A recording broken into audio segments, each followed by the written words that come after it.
Okay, I guess part 2 of all the weird future weapons the government wasted our money on. Today we're talking about that time that Uncle Sam decided, welcome to Pegasus versus the World, where we take on challenges, comedy, trending topics, and some travel. City boy! City boy! All right, you guys, we're back, and we're packing the mac in the back of the act. Holla! Anyways, shout out to the fat electrician. Look what I got here. I got a cool little snazzy shirt. You guys see that?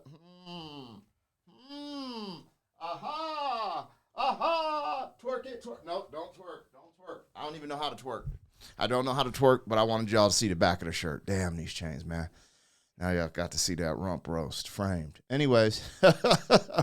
Yo, I thought this was interesting because on his channel, he has these epic documentary style, historic, stories crafted around, wars, World War II, aircraft and stuff like that. But I didn't know he did stuff on the weapons as well. And I just saw this. So this is going to be my first time reaction to something the fat electrician does on weaponry. I believe that's what it says. America's future weapon, the XM-29. So it says basically a war crime. So I don't know where he's going to go with it, but it's the first time me reacting to something like that. So before we get started, you guys, I have something I want to share with you guys. This is before it hits the presses. So you're going to get a first little taste of it here. But anyways, before we get started, make sure you go over to the Fat Electrician's channel. Subscribe to his channel. Check out his content, especially independently of reactions, because reactions aren't a substitute for the original content. Also, if you want to support the channel, you could like, share, comment, subscribe. If you don't know who I am, I'm Black Pegasus. Also, link in the description to my music reaction channel and other channels. I got a pretty popular music reaction channel, so check that out. But let's get this started. Actually, I wanted to bring this up, man. So he sent me a couple of shirts, man. Shout out to Nick, the fat electrician, and bro, I love it. I love them. The color code is crazy, right? And I was just thinking, this didn't actually happen purposely necessarily. It's just when something's on your mind. I had just gotten back from Hawaii, right? I was on vacation, you know what I'm saying? I getting back, and I got the gear, 3 different shirts from him that I really like. The yellow one's the most because they match these black and yellow Jordans I have. But anyways, it's on my mind. But when I got back, I finally got the itch to start writing music again, because I haven't written anything in about 6 or 7 months since that battle I was in that you guys saw. And I wrote something. And I want you guys to listen to it real quick. And just tell me what you hear in this real quick. It's only going to be like 5 or 10 seconds. All right, you guys ready? All right. If it'll play, of course. If it'll play. All right, let's see what we got. Make sure it's up properly. And man on a mission. I don't rap for commission. Quack bang, big shots like the fat electrician. Stay in my position, putting facts over fiction. You hooked on every line now. That's an addiction. No. What did he say? Anyways, I'm messing around, but no, I'm gonna keep that in there. Like I was just writing, you know what I'm saying? I'm sitting down, and then I like that rhyme scheme. I just like man on a mission. Start with it, and then I was like, oh, hold on. Anyways, there you go, man. Shout out to the fat electrician. He's going to be on the next single without being on the next single. Hopefully y'all were able to hear that. If not, let's get into this damn video. That's a long-ass intro to say, let's go. okay, I guess part 2 of all the weird future weapons the government wasted our money on. Today we're talking about that time that Uncle Sam decided that he wanted to take the M16, the US military's primary firearm, and replace it with a grenade launcher. But first, an angry rant, an ad, brought to you by my favorite news app, Ground News. They collect news from over 50,000 sources, sticking it into one convenient app, allowing you to compare all the news coverage in one convenient location, allowing you to simply swipe over to read different headlines for the same exact story, being able to tell which outlet is biased and which isn't, and how factual their articles actually are. And that factuality rating is really important because every once in a while some dumb stuff happens, like the Marine Corps pulling a Wonder Woman and forgetting where they parked the invisible jet. Oh no. What seems to be the trouble, Wonder Woman? I locked my keys in the jet. Holy keys locked in the jet, Batman. Because in times like these, real news and facts always gets drowned out by crazy conspiracy theories like You know, my uncle back in the day thought about joining the military, and he said that it's probably because the pilot had TikTok installed on his phone and that Chinese malware somehow seeped into the F-35 and took over the F-35, ejected the pilot, and then flew itself to Cuba. I mean, probably not. It was more than likely just some dumb shit, you know, like there was a legitimate malfunction that caused the pilot to eject, and then Lockheed Martin forgot to put a kill switch inside the seat, so the autopilot just kept the plane going for another 80 miles and nobody could track it because it's a stealth fighter. And now, thanks to Ground News, I know that the government is trying to pull the oldest trick in the military handbook of claiming it's a feature and not a fuck up. Okay, look, I'm not trying to say that I'm smart enough to build a stealth fighter. All I'm saying is I've got a lawnmower in my garage, and whenever I get off the seat while the mower is running, it shuts down. And if I was going to build an $80 million plane, I would probably incorporate something along those lines. But hey, maybe that's the lesson to be learned here. The government should actually be investing in Toro zero-turn radius fighter jets, because this would have never happened, and it would bring a whole new meaning to the phrase mowing down the enemy. And for you should probably be investing in Ground News. And now let's get back to the video. All right, so He actually made that commercial fire. You know what's crazy is when he pat on the foil hat, it made me wonder if he messes with who's the podcast that I'll listen to, especially like I found out about him in 2020, Andy Frisella, loyal to the foil. Yo, let's go. Anyways, all right, let's rock, man. Looks like the story. Yo, that Ground News, I've seen that before. I've seen that on some of the some podcasts that I watch. I think it's like, I forget which podcast, but they promoted that and say it's a better way to get unbiased news or filter through the biases through that app. So actually, it's maybe something I should check out. But all right, let's go.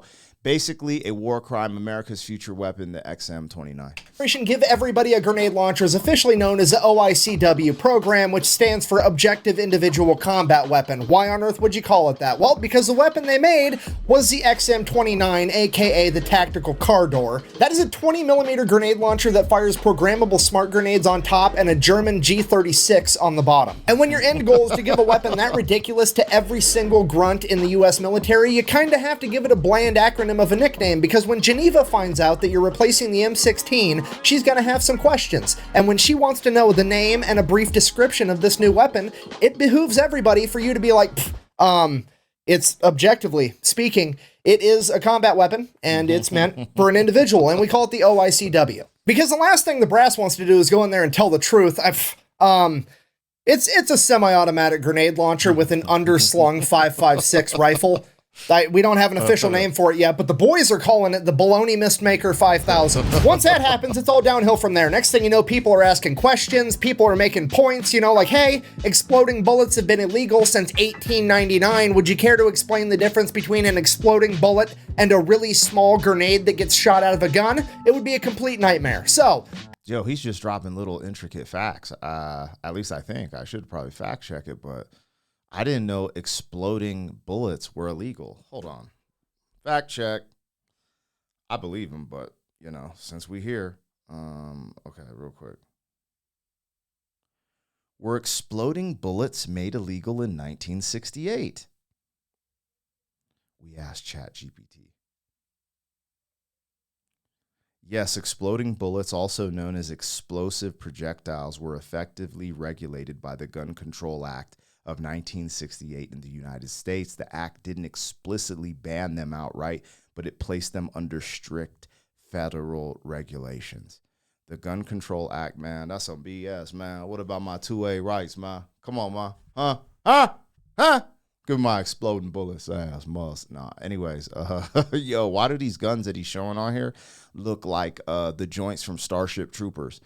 Y'all remember that movie? I ain't seen it in a minute, but I just remember it had like these helmets and these big ass guns against those like spider looking things. Acronym seems dumb, actually very important. It's basically camouflage at this point. I'm just gonna be honest with you, that tangent was not supposed to be part of the video, and I have no idea how to continue from here. So I'm just gonna rewind and start over, okay? See you in a second.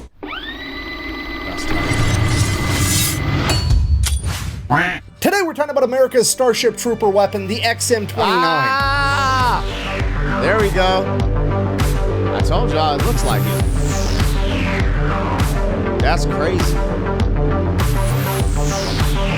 All right, so picking up where we left off. Last week we covered the ACR program, the Advanced Combat Rifle. If you don't remember, basically the military came out. Oh, maybe I need to check that one out too. I haven't seen that one. right after Vietnam and said, hey, we want a new weapon to replace the M16. We want it to be twice as accurate as the M16 is. And all the weapons manufacturers took that as, hey, let's build a bunch of space guns to hunt aliens with. There was all kinds of craziness going on. They had guns that were shooting darts. They had guns that had grandfather clocks inside of them. And Colt even made a gun that every time you shot a bad guy, it was worth double XP. And when the smoke settled from all this ridiculous innovation, somewhere along the way, the military came to the conclusion of like, oh, instead of trying to rebuild a gun from the ground up, we could just put a scope on the M16 and it'd be way more accurate. And that's the story of how the American military got ACOGs in the M145 combat optic, which is great. The only problem was they spent $300 million to figure out that guns are more accurate when you put scopes on them, and now people want answers. So the government launched an internal investigation against itself, and you're never gonna believe what happened. The government determined that the government did nothing wrong. You see, the program didn't fail because of corruption or the government's inability to point out obvious shit. Clearly, the program failed because the government has done such an incredible job with the M16A2, it simply can't be beat ever. It is the pinnacle of ballistic performance. They have maxed out the skill tree on small arms and bullets. There's nothing else that can be done. We live in a golden age. Everything worth discovering has been discovered. The report then goes on to recommend that if the government still wanted to increase the lethality of its soldiers, the only option they should pursue is an explosive option, i.e., we're all getting grenade launchers. Yes! That's awesome! So they fire up the government contracts, and this time they do actually have a declared winner, and that is HK with their submission, the XM-29. And to be fair, technologically speaking, this thing is actually really impressive. That scope on top isn't just a scope, it's a regular scope, a night vision scope, a thermal scope, a rangefinder, and a ballistic calculator all in one. And using that setup, they're able to pre-program every grenade before they fire it to airburst mode so it blows up at a certain distance away from the gun, not necessarily before it hits something. Alright, so in theory, for example, how this is supposed to work is say there's a bad guy hiding behind a concrete wall, so you whip out the Baloney Mistmaker 5000. You then point the gun at the concrete wall the bad guy's hiding behind. You click this little dot button by the trigger that tells the laser rangefinder how far away the wall is. Then if you want it to explode a little bit past the wall, you hit the plus a few times. Now the grenade is going to be programmed to explode a little bit past the distance of where that wall is away from you. So then you just fire the grenade right over the top of the wall, and it's going to explode as soon as it passes the wall right on top of the enemy's head. And then if the situation doesn't really call for grenades, it also has an underslung 5.56 rifle that is essentially the HKG-36. And most importantly, on that rifle, to answer the question that every Marine has had since the very beginning of this video, yes, there is a bayonet lug for this weapon. I mean, could you imagine being the guy that gets taken out with a bayonet on the end of this monstrosity? You're just sitting up there at the pearly gate waiting to find out if you're going up or down. Somebody leans over and is like, hey, what happened to you? Oh, I got hit with a drone strike. What about you? I'm gonna be honest with you. I think a Marine jumped into my trench and stabbed me with a piece of luggage. So this begs the question, why on earth didn't the United States adopt this thing if it's so awesome? Well, it's awesome in theory, it's not so awesome in practice. There's a lot of things wrong with it. For one, this thing empty with no ammunition inside of it weighs 18 pounds, which is very heavy for a firearm. To put that into perspective, an M16 kitted out with a grenade launcher, an ACOG, a PEC-15 IR unit, the whole shebang is about 12 pounds. So this thing is 50% heavier. Also with the XM-29, there was just some bad design ideas. Okay, so if we look at the M16 with the M203 grenade launcher, notice how it shoots bullets and it shoots grenades, and there is a trigger for shooting grenades and there is a trigger for shooting bullets. They're separate. Then you look over at the XM-29, there's only one trigger and it shoots both bullets and grenades. And the only differentiator between the two is this little selector switch right here, KE standing for kinetic energy or bullets, and HE standing for high explosive. So, I mean, you can imagine somebody forgetting where their selector switch is, firing a warning shot, and whoops, that was a grenade, not a 5.56 round. My bad. Okay. I'm not gonna lie, like in a high pressure situation, now I personally, I mean, I haven't really been in a high pressure situation with a gun in the sense of like what the military goes through, right? I'm civilian. I've never been in the military. I've been in some situations with guns. We'll leave it at that. However, being in a situation where you have to measure where the person is, decide if you want the grenade to go further or shorter, and then decipher between the grenade and the bullet is kind of wild in real time. Now, I don't go through the training, the Marines and everyone has gone through, so maybe they're a little more, maybe it's like some Zen meditation video game. They could pull that off. But it does seem like in combat, you'd want the most efficient things to just be able to get it popping. That seems, I could be tripping because I don't play video games either. And I know a lot of dudes be able to push all the buttons to do all these crazy moves. And that's actually why I stopped playing video games, because they got so damn complicated. I was like, man, if I'm going to learn something this complex, I'm going to learn how to make money, man. That was just me. You know what I'm saying? So I was just like, man, once it had more than 2 buttons, the Nintendo had 2 buttons, up, down, left, right. Once they put 4 buttons on those biz, I was like, dude, I'm out. Tap out. Anyways, to what he's saying, I don't know, but imagine holding a 20-pound joint and then deciphering through all these things in the middle of gunfire or certain, you know what I'm saying? It just seems kind of crazy. Yeah, that's just me. That's just what I think. I don't know. This is, common guy perspective, I guess, because, I have not been in a situation where there's bullets flying over my head or I got to enter a building and kick a door down and do all this, that, and the other. So I guess if you trained with it a lot, though, anything you do and get to mastery level, it's definitely possible. But under pressure, it does make things a little interesting.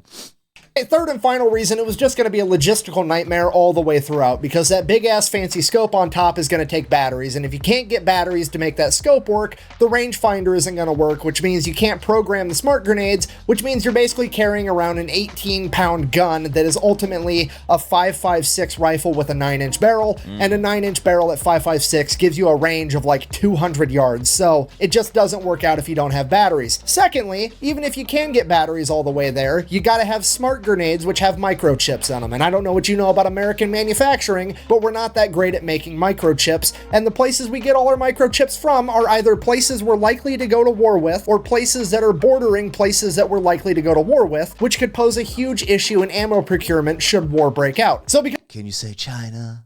Can you say China? Can you say Taiwan? Because of all these reasons, in 2004, the chief of the infantry steps up and is like, absolutely not. I'm not sending all these guys out to the front lines carrying tactical car doors. This is not happening. Kill the program. It's over. So at this point, all the other high-ranking brass and bureaucrats and weapons contractors are like, well, this is kind of an issue because this program was going to be the reason that it was okay that we messed up the last program that cost $300 million. And now we've spent a bunch of more money on this program, so much so that we're not even going to tell the public how much. We kind of have to make this program work. So what if we kept the program alive and we just split this gun into 2 pieces? We'll have the rifle that's going to replace the M16, and then we'll also have this cool smart grenade launcher. How about that? To which the Pentagon is like, oh my God, what a terrific idea. Yeah, let's go ahead and do that. And I can't prove this part, but the word on the street has always been, at this point in the project, the only feedback the Pentagon gave about the actual rifle portion was, and I quote, make sure it's more Starship Troopers-like. And this is where the XM-8 comes from.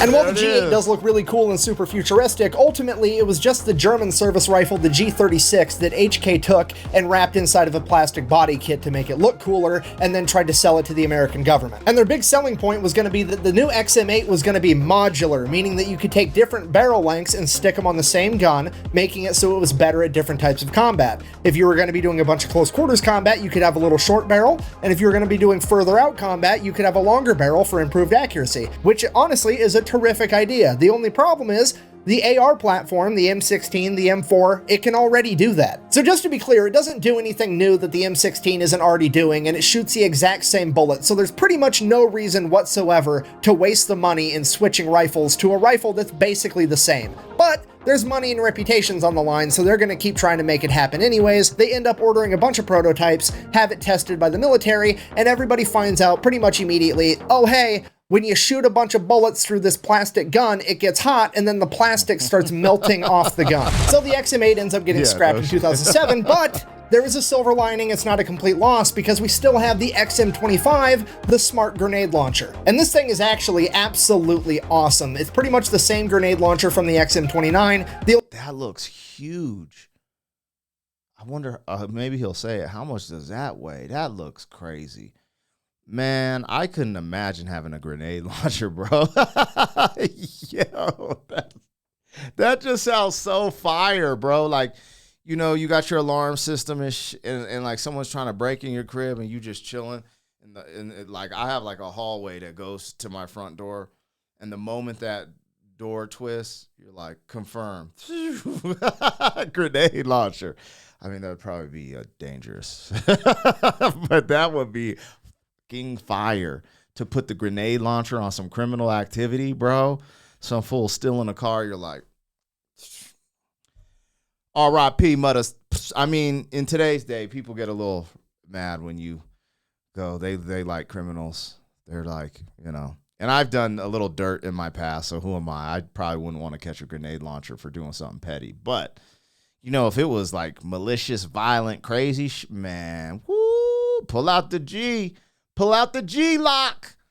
Grenade launch, baby. Anyways, this is hard. The only thing they changed is they bumped it up from a 20 millimeter to a 25 millimeter grenade to make it a little bit more lethal. And now the plan moving forward with this thing is instead of having everybody in the military carry a grenade launcher, you're just going to take one guy from the squad and have him be the smart grenade launcher guy. Like you lose one rifleman, you gain one guy that can shoot smart grenades 700 yards. It's a pretty fair trade-off and probably a really good idea in a lot of use cases. So they give it to the grunts and send them off to war, and seemingly everybody loves it. The Rangers get a hold of it. They seem to like it. They give it to the 101st Airborne, and those guys absolutely love it. They end up nicknaming it the Punisher. Some of the leaders in the infantry are quoted as saying it'll turn a 30-minute gunfight into a 3-minute gunfight. This thing is absolutely awesome because you can have everybody using their M16s, their M4s, their 240s, their saws, laying down suppressing fire, forcing the enemy to hide behind cover, and then just use a grenade to take out the enemy from behind cover, and it's a huge tactical advantage. And this goes on for years until one day in 2016, the entire narrative changes, and seemingly overnight, the XM-29 Punisher becomes a giant piece of shit. Somebody starts digging up all these old stories, looking for anything in the history of the XM-29 that could be used against it. Like,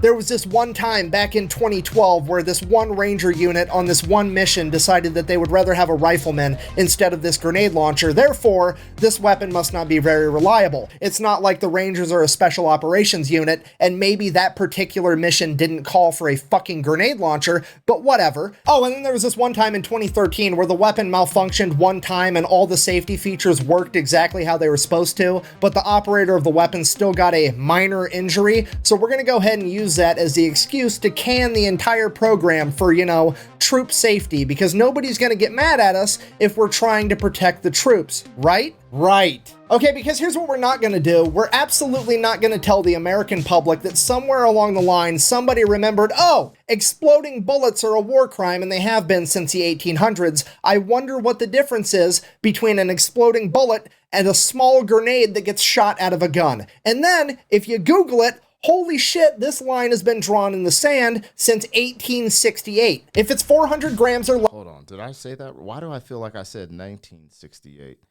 So this is a gun control act, but that's the Geneva, what was it, Geneva Convention, like a code or something? So as early as 1868. Interesting. It's an exploding bullet, and if it's more than that, it's a piece of ordnance. And a 25 millimeter grenade is apparently less than 400 grams, so this entire project has been a war crime the entire time, right from the get-go. Hundreds of millions of dollars of taxpayers' money has now been wasted because somebody that ran this project didn't want to Google shit first. Well, you know, it's only a war crime if the bullet explodes inside the enemy. This is supposed to explode over the top of the enemy, so this should be completely legal. Yeah, that is true, but hear me out. If you can point the laser at the wall the bad guy's hiding behind and make the grenade explode a couple inches past that wall, you can also aim the laser at the bad guy and make that grenade explode a couple inches into that bad guy. So yeah, I guess in conclusion, that's the story of the OICW program. That time the US government decided that they were going to spend 3 decades and hundreds of millions, if not billions of dollars to develop a fancy new futuristic grenade launcher that from its inception, the very idea of it was actually illegal. Thanks for watching. Best way to support the channel is go buy some merch over at thefatelectrician.com. Quack bang, out. He sent me that steel shirt. This shit is fire. That's one of the ones in that yellow color code. Anyways, go check out the merch. There's the website. F with them. You know, that's why the video was titled basically a war crime. And I don't know. I've always, you know what's funny is the Geneva the whole Geneva convention, the way I got put onto that was in a rap song. My homie Don from the 40-year-old FUQ boys, we've been rapping. Like, so I continued rapping. He stopped, you know, but we started. He's the one who got me started rapping. Anyways, on our first album, was it our first album? The song was called Ultra Lyrical, and he said something about his weaponry going against the Geneva Convention or whatever. Geneva. Why am I saying Geneva? Whatever. Geneva Convention. That's the first time I ever heard it. And that's because back then, he read mad books, yo. And when we were young, there was no internet. You know what I'm saying? Like, it wasn't popping off like it is now. So now you get all this information flooded to you. Like, I'm always like playing catch up with information in comparison to some of my friends, because I was always just like, man, I was just simple dude, man. Write raps. You know, I went to school, what I learned from school, but I learned a lot from rap music, yo, which is crazy. I just write raps, try to holla at chicks and get money. Like, straight up, like, since I was like in my teenage years, you know? So like now I'm like playing a lot of catch up. So the first time I ever even heard the term Geneva Convention, and I didn't even know, like, I don't even know what type of laws are there. So like when he was saying this, I think 1868 law, it's just interesting to see. It's all interesting. And then that's something that I was like, oh, I should go listen to an audio book about the Geneva Convention. Because I don't even, honestly, that literally, where I heard it first was in our rap song, Ultra Lyrical. FOS, fusion of syllables, focus on skills. Anyways, you guys let me know what I got, what I missed. Like, share, comment, subscribe. Make sure you go rock with the Fat Electrician on his YouTube. Also, go to his website, get some merch. He has some dope stuff. I'll be rocking it on the channel. And, yo, thank y'all for tapping in. City boy! City boy!